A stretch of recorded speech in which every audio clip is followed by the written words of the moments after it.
오늘은 참 기쁜 날입니다. 우리 어린이들을 사랑하고 축복하는 어린이 주일이고 또 이곳에 교회가 세워진 100번째 예배의 날입니다. 이곳에서 처음 예배 드리던 날이 생각납니다. 그때가 2023년 6월 11일이었는데 22년 12월 크리스마스 날에 제가 마지막으로 부목사직을 사임하고 정말로 몸과 마음이 다 무너져서 하나님만을 기다리는 몇 달의 시간이 지속되었습니다. 마치 땅바닥과 제가 하나가 된 것처럼 제 영혼이 너무도 지쳐서 쓰러져 있었는데 하나님께서 그런 저를 그냥 두지 않고 일으키셔서 하나님의 은혜로 이렇게 귀한 예배당에서 첫 예배를 드릴 수 있게 해주셨습니다. 그런데 문제는 개척 멤버가 아무도 없었어요. 그래서 나 혼자 누구에게 설교를 해야 할까 고민이 많았는데 첫 예배를 드리기 전 그 주 중에 지금 뒤에 앉아 계신 김순희 집사님이 첫 예배에 참석하시겠다고 말씀을 하셨고 또 제가 따로 반주를 부탁드렸던 한 집사님도 그날 와주시기로 했어요.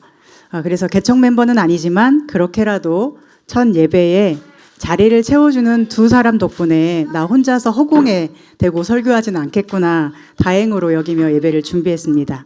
그런데 그날 갑자기 생각지도 못한 기적이 일어났어요. 생전 처음 보는 우리 오 집사님과 양 집사님 두 분이 아마 제 생각에 저쪽이었던 것 같은데 저쪽에 앉아서 예배를 드리셨고 또 루미 엄마 아빠가 제가 앉아있던 맨 앞자리 뒷줄에 앉아서 예배를 드리셨어요. 그리고 저를 위해 기도해 주시던 몇 분 귀한 은광교회 성도님들이 함께 해주셨어요. 교회 인테리어를 시작할 때 제가 업체를 3군데 정도 알아봤었는데 이 지역은 아이들이 참 많으니까 아이들이 편하게 쉴 수 있는 잠옷실 같은 공간도 마련하고 싶고 또 이런저런 공간을 생각도 했지만 도무지 예산이 맞지 않아서 다 포기했습니다.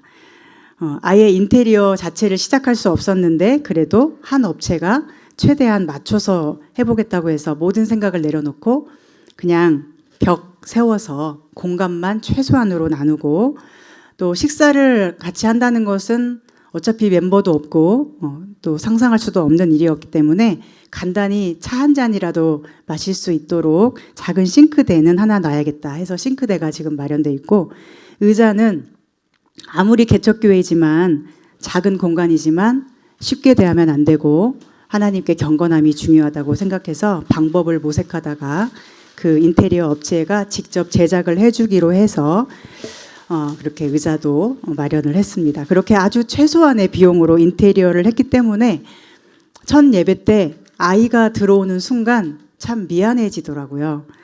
루미가 지금 이렇게 키도 커서 돌아다니고 또 아빠 옆에서 이렇게 찬양 인도도 같이 하고 그렇게 됐지만 그때는 아주 아가였고 이제 곧 2돌을 앞둔 때였기 때문에 작고 여리고 소중한 아기가 앉아있기에는 우리 교회가 이렇게 푹신한 바닥도 하나 없이 딱딱한 의자, 뾰족한 모서리 이런 것들이 너무 마음에 걸렸습니다. 그래서 제가 제 뒤에 앉아 있었던 루미 부모님께 아이가 있기에 너무 힘들어서 어떡하냐고 제가 얘기했던 기억이 나요.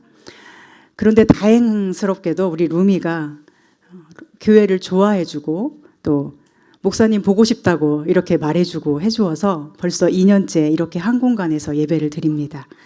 하나님의 인도하심, 하나님의 부르심은 정말 신기하고 놀랍지 않습니까? 돌아보면 그날 루미가 이 작은 아기가 이 공간에 들어온 자체가 엄청난 기적으로 느껴집니다. 지금까지 우리에게 얼마나 큰 기쁨을 주고 사랑을 주고 있습니까? 그렇게 우리 교회 로고스 교회 사랑둥이 1호가 탄생했고 그 가정도 하나님의 기쁨이 되어 잘 섬겨주고 있습니다. 그렇게 첫 주에 오셨던 우리 루미 가정과 그리고 저쪽 뒤에 앉아 계셨던 양 집사님, 오 집사님 가정이 정말 놀랍게도 그 다음 주일에 등록을 하셨어요. 너무 기적 아닌가요? 그리고 3번째 입당 예배를 드리는 3번째 예배 날에 예배 안내까지 하셨습니다.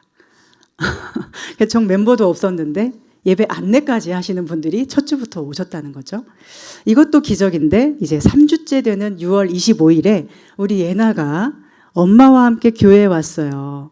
얼마나 사랑스러웠는지 모릅니다. 그때 예나가 5살이었어요.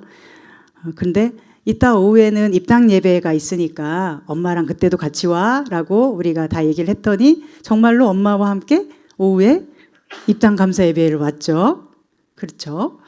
그때 거의 손님이 100명 정도가 오셨기 때문에 저는 정신이 너무 없어서 몰랐는데 나중에 사진을 보고 알았어요. 우리 예나가 이 교회 안에는 자리가 꽉 들어차서 있을 곳이 없으니까 저기 밖에 복도에서 에어컨도 없는데 땀을 뻘뻘 흘리면서 엄마 품에 안겨 있는 거예요. 제가 그걸 보고 너무 감동이 되고 또 놀랐습니다. 그 다음 주일 7월 첫 주에 우리 예나도 우리 교회 사랑둥이 2호로 등록이 되어서 지금까지 동생인 루미를 잘 보살펴주고 어른들에게도 사랑을 주면서 귀하게 잘 성장하고 있어요. 너무 감사합니다. 그리고 그날 7월 첫 주에 우리 김순희 집사님까지 등록하시고 그때부터 지금까지 매주 밥을 또 해오시죠. 벌써 2년이 다 되어 갑니다. 이제 한 달 후면 2년째죠. 누가 이렇게까지 할 수 있을까 생각합니다. 그리고 반주도 하시던 분이 3개월 만에 나가셔서 갑자기 공석이 되었는데 갑자기 또 우리 집사님 두 분이 해주신다고 하셔서 또 예배를 드릴 수 있게 되었고 이제 교회가 개척된 지 벌써 2주년을 앞두는데 돌아보면 얼마나 감사한 일이 많은지 모릅니다. 특히 아가들이 첫날부터 이렇게 교회를 햇살처럼 비추어주고 있으니 이것은 하나님의 은혜입니다. 그냥 우연히 이런 일이 일어날 수 있을까요? 보기만 해도 너무 사랑스럽고 소중하죠. 지나간 시간들을 돌아볼 때 저도 힘든 일이 많았지만 그때마다 우리 작고 소중한 아가들 보면서 힘을 내고 잘 지나온 것 같습니다. 우리 아이들이 앞으로 초등학생이 되고 또 사춘기가 되고 청년이 되고 결혼하고 하는 모든 과정 속에 하나님의 은총이 가득하기를 소망합니다. 그리고 우리는 그만큼 함께 늙어가겠죠. 그러나 아이들과 함께 더 많이 웃고 기뻐하고 찬송하고 사랑하면서 천국을 함께 이루어갔으면 좋겠습니다. 이렇게 우리 눈에 보기에는 참 사랑스러운 아이들인데 예전에는 아이들을 보는 시선이 그렇지 못했어요. 내일이 어린이날인데 방정환 선생이 어린이날을 만든 이유는 무엇입니까? 아동이 인격적인 대우를 받지 못했고 노동력으로 착취를 당했고 또 힘이 없다고 무시당하는 일이 비일비재했기 때문입니다. 어린이라는 말도 찾아보니까 1921년에 처음 사용됐다고 하더라고요. 그 전에는 뭐라고 불렀냐면 애놈, 애인데 거기에다가 놈까지 붙여서 애놈 이렇게 낮춰 부르다가 23년에 그러니까 1923년이죠. 그때 어린이날이 제정되는데 그 선언문에 어린이를 내려다보지 말고 우러러 봐야 한다. 이런 철학이 담겨 있었다고 합니다. 어린이를 어른보다 더 새롭게 더 아름답게 키워야 한다. 이런 문장이 선언문에 있었다고 해요. 어린이날이 단지 아이들 비위 맞춰주고 선물 챙겨주고 하는 날이 아니라 한 인격으로서 소중히 여김을 받아야 되고 스스로가 나는 귀한 존재야 라고 여길 수 있도록 해주어야 되는 날임을 알 수 있습니다. 산업화 시대 속에서 아이들은 노동력이 약하기 때문에 무시당하기 일쑤였고 또 폭력과 착취의 대상이 되기도 했습니다. 왜 그랬을까요? 왜냐하면 힘이 없으니까요. 생산성이 가장 중요한 가치가 되어 있는 산업화 시대에 아이라는 존재는 쓸모없었습니다. 예수님 당시는 어떤가요? 그때도 마찬가지로 아이들은 말 안 듣고 철없고 시끄럽고 제멋대로인 철부지일 뿐 어른들과는 다른 존재로 여겨졌습니다. 그래서 아이들이 예수님께로 가까이 올 때 아마도 막 뛰어오거나 뭐 소리 지르거나 예수님에게 함부로 대하거나 이렇게 했겠죠. 그때 제자들이 대체 누가 우리 주님께 이렇게 아이가 뛰어오게 놔두는 거야? 부모 누구야? 이렇게 제자들이 말했겠지만 예수님은 아이들이 내게 오는 것을 금하지 말라. 천국이 이런 어린 아이와 같은 자의 것이라. 누구든지 어린 아이와 같이 되지 않으면 천국에 들어갈 수 없다라고 하신 만큼 아이를 소중히 여기시고 품에 안아주시고 사랑하시고 축복하셨습니다. 예수님의 눈에는 작고 힘없고 세상의 생산성의 기준으로 볼 때 아무런 가치가 없어 보이던 한 아이가 예수님에게는 너무도 소중했음을 우리는 알 수 있어요. 오늘 우리도 하나님은 그렇게 바라보심을 믿습니다. 힘없고 작고 쓸모없고 때로 병들어 아프기도 한 우리를 예수님은 생산성이 아닌 존재만으로 기뻐하시며 사랑으로 바라보십니다. 우리를 품에 안으시고 쓰다듬으시고 사랑으로 축복하십니다. 그러니 늘 그 품에 안겨 축복받고 안심하는 우리 되기를 소망하고 축복합니다. 그런데 세상은 늘 존재 가치가 아닌 생산성을 기준으로 우리를 바라봐요.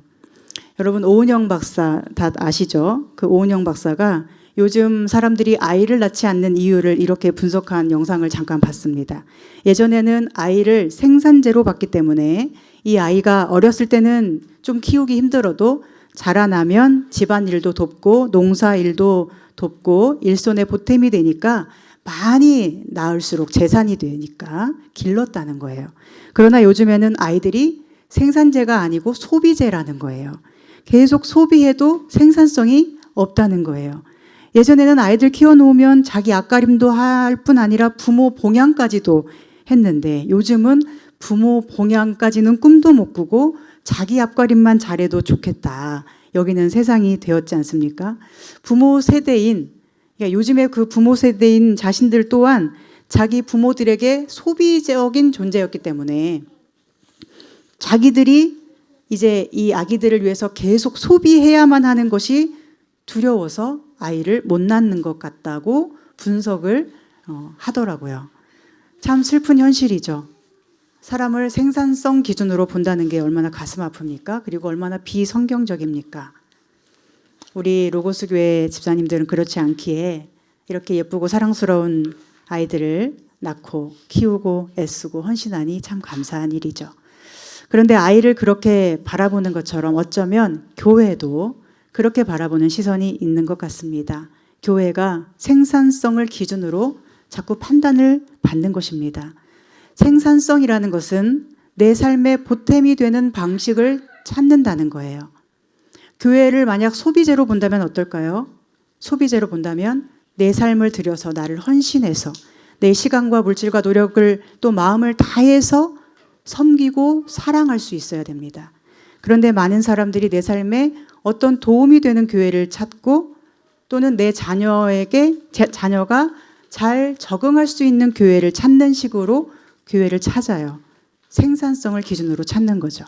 제가 아는 청년이 아니고 어떤 분이 청년 때부터 굉장히 신앙생활도 열심히 하고 교사도 하면서 거기서 만나 결혼한 가정인데 이제 회사 때문에 제주도에 내려가서 교회를 새로 찾아야 했을 때 목사님이 형인데 형에게 이런 부탁을 했다고 해요. 좀 큰 규모인 교회에 가서 우리 아이들이 부서에 잘 적응할 수 있는 그런 교회 찾게 기도해 달라고. 목사님 동생인데도 그렇게 합니다. 그러니 아이도 안 낳는 마당에 이렇게 작은 교회에 등록한다는 것이 당연히 쉽지 않은 일이 되었습니다. 아이 키울 때 그런데 고통만이 있나요? 고통보다 더 큰 기쁨이 있기 때문에 때로는 아이 때문에 내가 산다 이런 마음 여러분 드시잖아요. 교회도 마찬가지예요. 섬기는 기쁨, 주님의 생명이 주는 기쁨이 모든 고통을 이기게 하시는데 그걸 모르는 사람이 너무 많고 그래서 생산성을 기준으로 교회를 찾고 그런데 이것은 매우 비성경적임을 우리는 알아야 할 것입니다. 하나님은 우리의 부모님이시고 또 부모는 자식을 위해 다 해주고 사랑하는 분이죠. 그렇지만 하나님은 자식인 우리에게 교회를 온몸과 마음을 다해 사랑하라, 섬기라고 명령하신 분입니다. 무슨 뜻이냐면 다 소비해도 좋을 만큼 교회를 사랑하라는 거예요. 너의 어떤 이득을 얻으려고 교회를 찾아다니지 말고 하나님으로부터 공급받는 사랑으로 주님의 몸된 교회를 잘 섬기라고 하나님은 우리에게 명령하신다는 것입니다. 이것은 가정에서 여러분이 아이와의 관계에서도 마찬가지예요. 아이를 위해서 부모가 헌신하지만 아이가 마음대로 제멋대로 또는 부모에게 함부로 해도 허허 괜찮아 하고 놔두면 안 되죠. 부모보다 자녀가 우위에 있거나 가정이 오직 자녀 중심으로 움직이면 사실은 그것은 건강한 가정이라 할 수는 없습니다. 하나님은 자녀가 부모를 공경하도록 가르치라고 하십니다.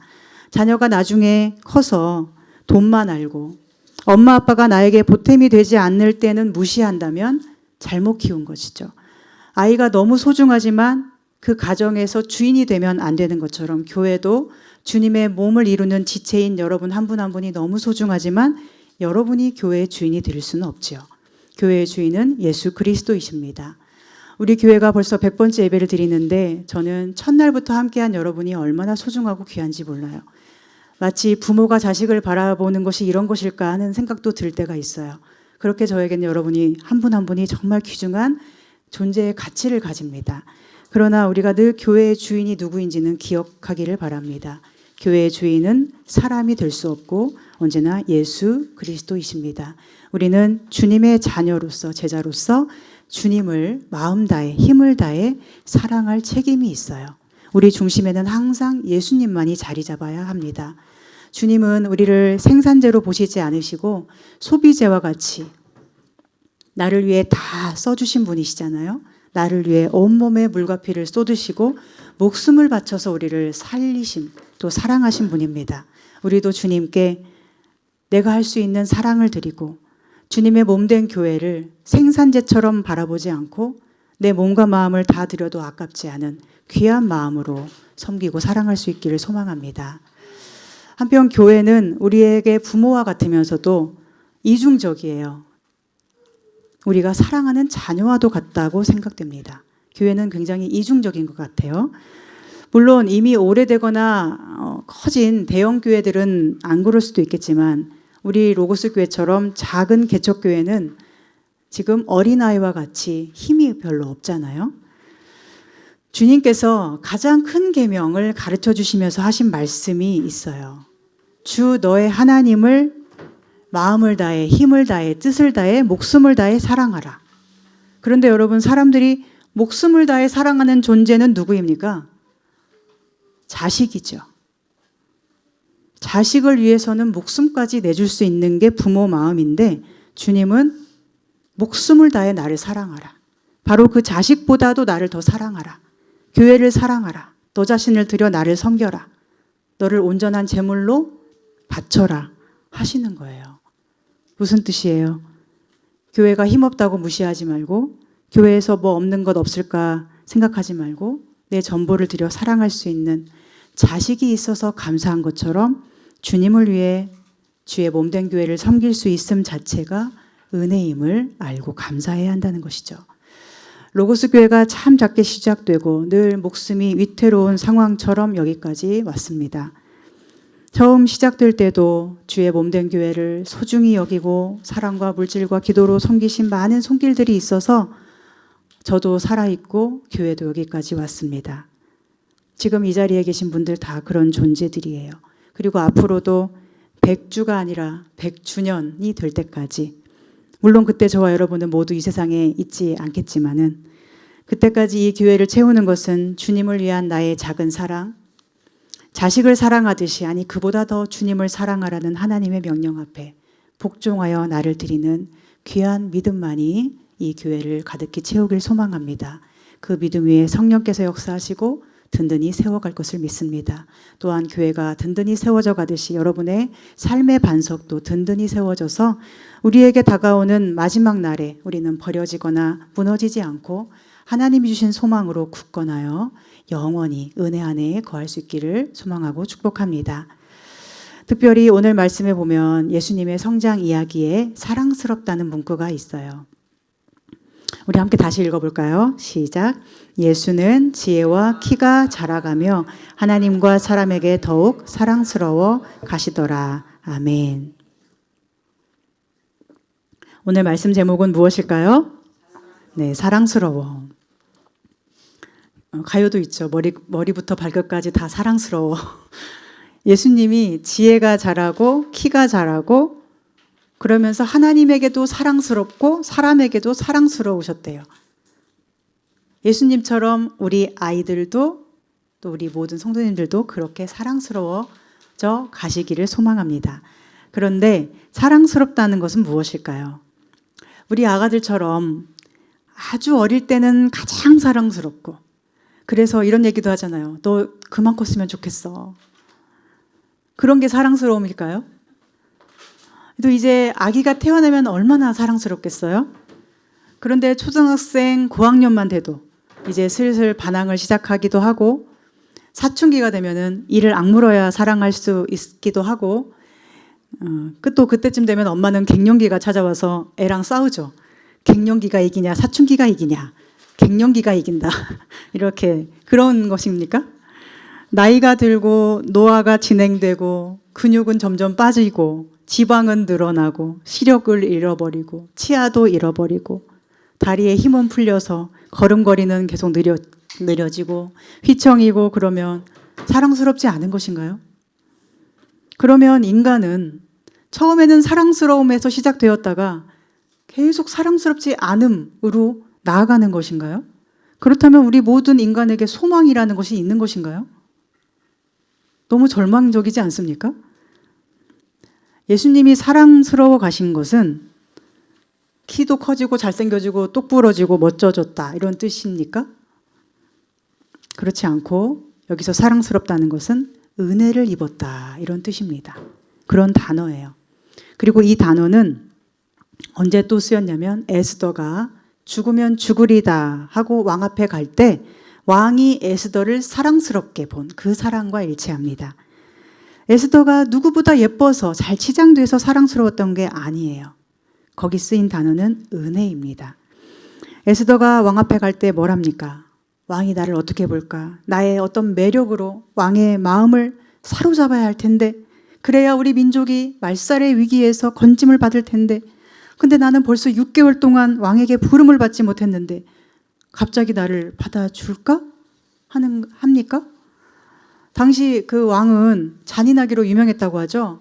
그 왕이 부르지도 않았는데 나가서 모습이 보이면 자기 죽이러 온 줄 알고 그 자리에서 죽였다고 해요. 그러니까 에스더는 당연히 두려울 수밖에 없어요. 자기를 잘 치장해서 왕에게 잘 보이고 싶은 마음밖에 없을 수도 있어요. 그러나 에스더가 뭘 하고 가요? 금식하고 가요. 그것도 3일 내내 아무것도 먹지도 않고 마시지도 않고 굶주리고 갑니다.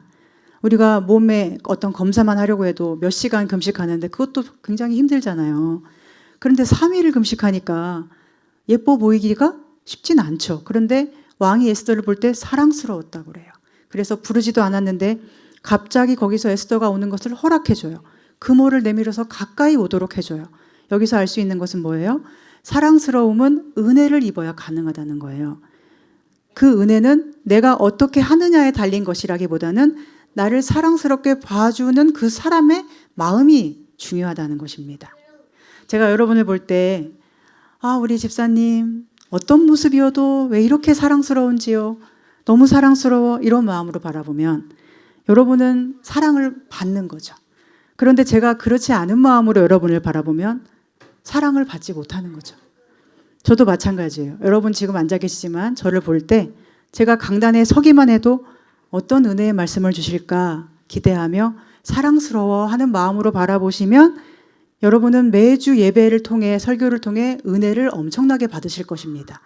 그런데 그렇지 않고 뭐라고 하나 들어볼까 하거나 처음부터 눈을 감아버린다거나 땅바닥만 보고 있다거나 사랑스럽지 않은 마음으로 저를 보면 제가 아무리 진리를 전하고 복음을 전하고 최선을 다해서 말씀을 전해도 여러분의 마음에 가서 닿지를 못해요. 그리고 저는 어떻게 되겠어요? 저는 더 잘하기 위해서 진이 빠지도록 애쓰고 힘쓰다가 그 부담감에 지쳐서 쓰러져 버리겠죠. 이런 것은 누구도 살려내지 못합니다. 거기에는 생명이 없어요. 그리고 사탄이 하는 방식이 이런 것입니다. 더 잘해내봐. 네가 더 잘해야지. 그래야 너를 사랑해 줄 수 있지. 그렇게 우리를 전혀 사랑스럽지 않게 바라보고 판단하려고 또 정죄하고 그러면서 쓰러지고 죽게 하는 것은 사탄의 행동이에요. 저희 어머니께서 제가 목회를 시작한 후에 늘 하시던 기도가 있어요. 저희 어머님은 굉장히 기도를 많이 하시던 분인데 항상 이렇게 기도를 해주셨어요. 하나님, 우리 미라 목사님 바라보기만 해도 은혜가 되게 해주세요. 강단에 서 있기만 해도 성도들에게 은혜가 되게 해주세요. 그런 기도를 해주셨었어요. 참 귀하다고 생각합니다. 바라보기만 해도 은혜가 된다는 것이 얼마나 축복입니까? 은혜를 이길 수 있는 것은 아무것도 없어요. 여러분이 저를 보는데 제가 아무 말도 안 했는데 은혜가 되면 그걸 이길 힘이 세상에 뭐가 있겠습니까? 그런 성도님들로만 꽉 차 있다면, 그리고 그 은혜를 날마다 우리가 서로 고백하고 있다면 우리 교회가 부흥하지 못할 일이 있을까요?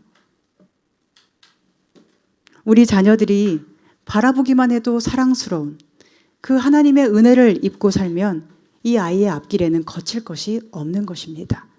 바로 이러한 사랑스러움이 우리 교회 성도님들과 귀한 자녀들에게 가득하기를 소망합니다. 그런데 중요한 게 있어요. 사랑스럽다는 것은 아까도 말씀드렸지만 대상의 문제가 아니라 주체의 문제예요. 우리가 흔히 하는 말 중에 예쁜 것도 미운 것도 자기에게서 난다. 지학이 달렸다. 이런 말을 하잖아요. 그런데 이것은 성경적입니까? 비성경적입니까? 그렇죠. 비성경적입니다. 우리 한국 사회의 가장 큰 문제는 무엇인가요? 어떤 결과의 원인을 다 그 당사자 한 명에게만 돌린다는 데 있어요. 사회 구조적인 문제가 굉장히 많은데 그런 것은 전혀 반영되지 않은 채 뭔가가 잘못되면 그 사람 잘못이라고 판단을 해버리니까 사람이 일이 조금만 잘못되거나 작은 실수만 해도 숨 쉴 구멍이 없는 거예요. 내가 누군가를 사랑스럽다 여기는 것에서 가장 중요한 건 그 사람이 어떤 사랑스러운 행동을 하거나 어떤 예쁜 외모를 가져서라기보다는 내가 사랑스럽게 봐주기로 작정하는 게 중요해요. 아이를 잉태하고 키울 때 이 아이가 내 아이니까 무슨 짓을 해도 사랑스럽기로 부모는 작정이 되어 있는 분들이죠. 아이가 어떤 행동을 하면 사랑스럽고 어떤 외모가 안 되면 사랑스럽지 않고 이러지 않잖아요. 설사 아이가 어떤 장애를 가지고 태어난다 하더라도 그것이 아이의 사랑스러움을 막을 수는 없는 것이죠. 결국 대상을 바라보는 주체의 시선이 얼마나 사랑으로 그득해져 있는가, 얼마나 그 눈에 사랑이 뚝뚝 묻어나는가가 중요합니다. 오늘 여러분의 시선은 사랑스러움이 가득히 묻어 있습니까? 나 자신을, 남편을, 아내를, 자녀를 사랑스럽게 보는 눈을 가지고 있습니까? 자꾸만 누군가가 불편하고 미운 마음이 들면 내 눈에 사랑할 수 없는 들보가 끼워져 있는 것은 아닌지, 그 들보를 빼낸 후에야 밝히 볼 수 있다고 하신 주님의 말씀 앞에 우리를 돌아봐야 할 것입니다. 들보를 빼고 오직 주의 사랑스러움으로 남편과 아내와 또 자녀와 성도를 예쁘게 바라볼 수 있는 믿음의 용기를 내는 우리 교회 되기를 축복합니다. 그런데 더 중요한 게 있어요. 왕이 에스더를 그렇게 바라보게 한 근원에는 뭐가 있냐면 온 유대인들의 기도가 있어요. 간절하고 절박한 기도. 그들은 목숨 걸고 기도했습니다. 그 정도로 처절한 고통 속에 있었어요. 그것을 긍휼히 여기시고 은혜 베푸시길 원하는 하나님의 사랑이 있었어요. 즉 성령께서 에스더와 왕 사이에 운행하신 거죠. 오늘 우리가 서로 사랑스럽게 볼 수 있는 것은 성령께서 해주시는 일입니다.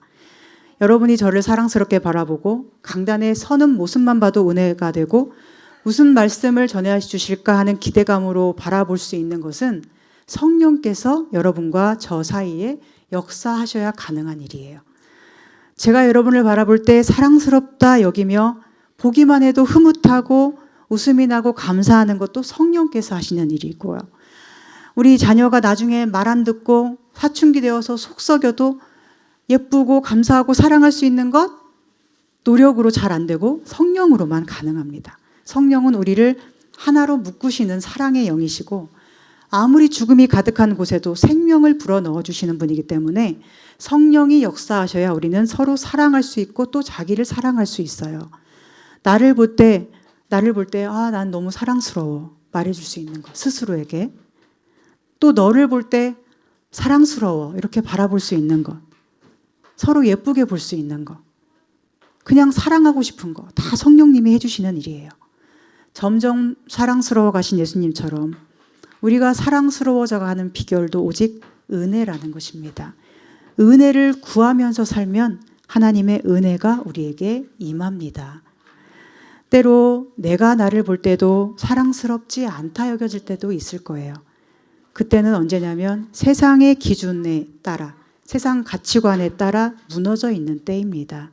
너 돈 잘 못 버니까, 너 몸 아프니까, 너 생산성 없으니까 쓸데없어 라고 자신에게도 말하는 때가 있습니다. 엘리야 선지자도 그랬습니다. 아합과 이세벨이라고 하는 엄청난 세상 권세자의 정죄를 받아서 그는 로뎀나무 아래에 누워서 죽여주세요 하나님, 더는 살 소망이 없습니다 했죠. 그러나 하나님은 그가 그렇게 멈춰져 있는 순간에도 함께 하셨고 까마귀를 보내시면서까지 그를 먹이시고 쉬게 해주셨어요. 그리고 때가 되어 달려갈 때도, 그 달려가는 길에도 하나님은 함께 하셨어요. 한 동굴에 도착해서 하나님이 어디 계신가 찾고 있을 때에도 하나님은 세미한 음성으로 함께 하셨어요. 그러고 보면 하나님은 한순간도 우리를 버리신 적이 없어요. 멈춰져 버린 순간에도, 일어나 달려가는 순간에도 하나님은 항상 함께 계십니다. 이것이 은혜입니다. 그런데 우리는 자꾸만 은혜를 거부하고 내 의를 힘입어 살려는 욕심을 가지고 있어요. 세상에서 많이 유행하는 자기 효능감이라는 말이 있죠. 내가 존재 자체로 사랑받는 것도 좋지만 그것보다는 내가 어떤 일을 잘 해내는 능력 있는 사람이 되어서, 즉 자기 효능감으로 충만해져서 사랑받고 자랑하고 인정받고 싶어 한다는 거예요. 그러나 하나님 나라는 어떤 나라죠? 하나님의 나라는 우리의 공로로 가는 나라가 아니고 오직 예수님의 공로만이 있는 나라, 우리는 하나님의 은혜로 사는 나라입니다. 어린아이와 같이 내 힘으로는 아무것도 할 수 없는 것을 알고 나를 은혜로 바라봐 주시는 상대방의 은혜로 내가 살아간다는 것에 감사하며 오직 예수님만을 자랑하는 그런 나라가 하나님 나라예요. 그래서 때로 하나님은 사랑하시는 자를 광야로 이끄십니다. 애굽에서 살면서 거기서 노동력을 착취당하면서 파라오에게 붙들려서 늘 종노릇하던 그들을 하나님이 광야로 이끄십니다. 그들이 애굽에서는 자기의 어떤 노동을 통해서 고기도 먹을 수 있고 부추도 먹을 수 있고 그랬다고 하지만 이제 광야로 내몰린 후에는 하나님이 먹이지 않으면 굶어 죽을 거예요. 그러나 하나님은 그들을 광야로 인도하셨어요. 거기서 하나님만을 보게 하시고 하나님만이 먹이시는 분임을, 살리시는 분임을 배우도록 하십니다. 홍해를 건널 때에도 자기 힘은 하나도 없이 은혜로 바다가 갈라지게 하셨고 광야길 40년 내내 모든 순간에 그들에게 하나님이 은혜를 주셨어요. 그 은혜 덕분에 그들이 산 것이지 그들이 뭐를 해서 의로워서 산 것이 결코 아님을 알아야 합니다. 그런데도 우리는 여전히 내 의, 내 잘함, 내 노력, 내 공로를 바라보려고 해요. 그러니까 어떻게 되냐면 홍해를 경험한 후에도, 은혜를 경험한 후에도 늘 불평하고 원망이 됩니다. 예수님께서는 한 영혼이 얼마나 소중한지 그 영혼을 찾아 헤매기를, 양이 99마리가 있어도 그 한 마리 잃어버렸으면 그 한 마리 찾아다니신다고 하셨어요. 왜 찾으세요? 100마리가 다 있어야 더 생산적인데 99마리밖에 없으니까 한 마리 찾아서 굳이 일 시켜 먹으려고 하나님이 찾으시겠습니까? 예수님께는 일자라는, 즉 자기 의로움으로 충만한 99마리 양보다 길 잃고 방황하여 쓰러져 있을 그 한 영혼이 귀중하다는 거예요. 그 한 영혼이 99마리와 똑같은 것도 아니고 더 귀중하다는 거예요. 그래서 99마리 남겨두고 한 마리 찾으시는 것입니다. 예수님은 우리를 결코 생산재로, 도구로 바라보지 않습니다. 예수님이 만약 그런 분이었다면 어째서 병자와 함께 하시고 굶주린 자를 먹이시고 제자들과, 아무것도 가지지 않은 제자들과 3년이나 그 고생을 하셨겠습니까? 심지어 십자가의 죽으심은 어떻습니까? 어떻게 한 영혼을 살리기 위해서 자기 목숨을 십자가에 내어주실 수가 있습니까? 무엇을 얻으려는 것입니까? 저와 여러분의 목숨, 생명, 귀한 영혼을 얻으시기 위해서 우리가 생명과 자유를 누리게 해주시려고 우리를 그렇게 사랑해 주신 것이죠. 지금 루미가 나갔네요. 루미 얘기를 또 하려고 했는데 제가 얼마 전에 루미 꿈을 꿨어요. 지난주에 잠깐 얘기했었죠.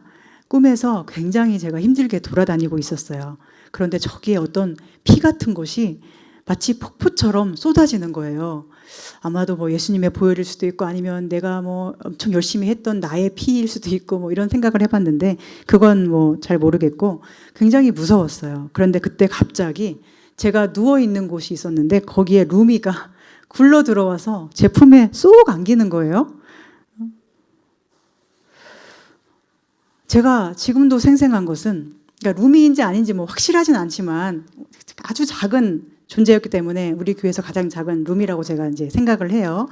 지금도 생생한 것은 루미가 제 품에 안기는 순간에 그 포근함이 너무 커서 그때까지의 모든 공포와 두려움이 사라졌다는 거예요.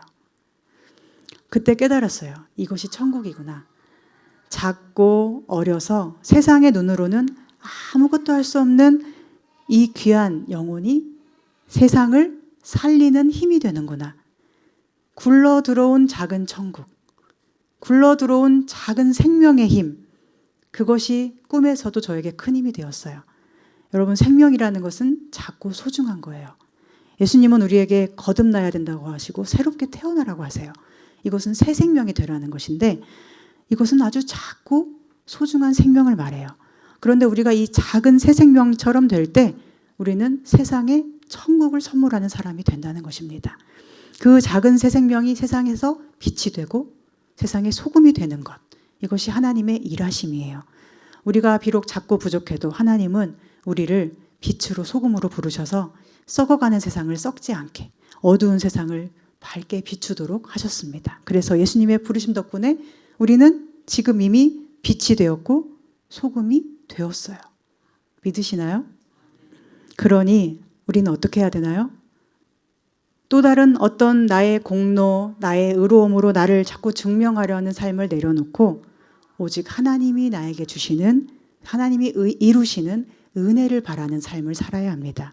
세상은 끊임없이 애굽처럼 경쟁하게 만들고 애굽의 가장 강자인 파라오에게 붙어 있어야 살 수 있는 것처럼 우리를 조롱해요. 네가 더 잘해야 내가 사랑을 줄까 말까 해. 어디 한번 어떻게 잘하는지 보자. 판단하고 시도 때도 없이 정죄를 합니다. 그러나 하나님은 우리가 아가처럼 홀로 광야에 내던져지는 그 순간에 거기서부터 새 일을 시작하실 것이에요. 그래서 어쩌면 우리가 돈을 잃고 명예를 잃고 건강까지 다 잃어버리는 거기서부터 진짜 믿음이 시작되는 것인지도 모릅니다. 새로운 피조물로 하나님의 은혜로만 사는 새 생명으로서 말입니다. 그러므로 오늘 어린이 주일이면서 100번째 예배를 드리는 오늘 우리가 어린 아이와 같이 은혜를 구하고 사랑스러워져 가기를 소망합니다. 날마다 나이가 더해가고 신앙의 연수가 더해갈수록 내 의와 내 자랑이 아니라 예수님의 십자가를 자랑할 수 있기를 소망해요. 점점 커져가는 것은 하나님의 은혜가 되고 내 안에서 점점 작아지는 것은 나의 욕심과 나의 의가 되기를 바라요. 높은 마음은 버리고 낮고 작은 마음 되기를 원해요. 그리고 굴러 들어온 천국을 나의 온몸으로 다시 세상에 선물할 수 있기를 소망합니다. 이 세상에 빛과 소금으로 우리를 부르셨으니 다른 것을 가지고 빛이 되려고 하지 말고 다른 것을 가지고 짠 소금 되려고 하지 말고 오직 예수 그리스도의 은혜를 회복하시기 바랍니다. 그렇게 하나님과 사람 앞에 사랑스러워져가는 우리 말씀 예배 로고스 교회 되어서 하나님의 은혜를 온전히 복음으로 세상 가운데 잘 전하고 어려운 일이 눈앞에 있어서 힘겨울 그 순간에도 서로가 서로에게 천국이 되어주고 아직은 살만한 세상이다. 주님이 우리와 함께 계신다라고 서로에게 안심이 되는 우리 귀한 교회 되기를 간절히 소망하고 축복합니다. 기도하겠습니다. 하나님 감사합니다. 오늘 어린이 주일과 교회 100번째 주님의 날을 보내면서 지난 날을 돌아보니 모든 것이 은혜였고 기적이었고 하나님의 선물이었습니다. 우리 아가들이 첫날부터 이렇게 함께하며 교회의 햇살처럼 빛을 비추고 있음이 은혜입니다. 또한 우리가 서로 작고 부족해도 사랑하고 감싸주며 주님의 몸된 교회를 이루고 오늘 여기까지 함께 올 수 있었던 것이 오직 하나님의 은혜임을 고백합니다. 앞으로도 이 은혜를 힘입어서 사랑 안에 굳건한 교회 되게 해주시옵소서. 어둠 속에서도 서로를 향한 사랑의 시선을 잃지 않게 하여 주시옵소서. 무엇보다 십자가 사랑이 우리 안에 차고 넘쳐서 자신을 사랑스럽게 볼 수 있게 하여 주시고 주의 사랑을 입은 자로서 주님의 몸된 교회를 사랑할 수 있도록 도와주시옵소서.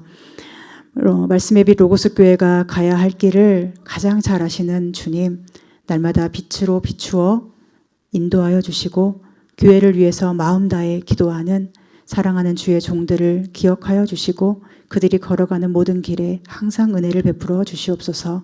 사랑하는 우리 자녀들 항상 건강하고 지혜롭기를 소망합니다. 날마다 주의 은혜를 입어서 사랑스러워져 가며 이 세상에 사랑을 선물하는 자녀들을 되게 해 주시옵소서. 있음 자체로 우리에게 기쁨이 되는 이 아이들과 같이 우리도 이 세상에 있음 자체로 빛이 되었고 소금이 되었으니 어둡고 슬픈 세상 속에 작은 천국을 선물하며 살아가는 생명이 될 수 있도록 저희들에게도 항상 은혜를 베풀어 주시옵소서. 예수님의 이름으로 기도합니다. 아멘.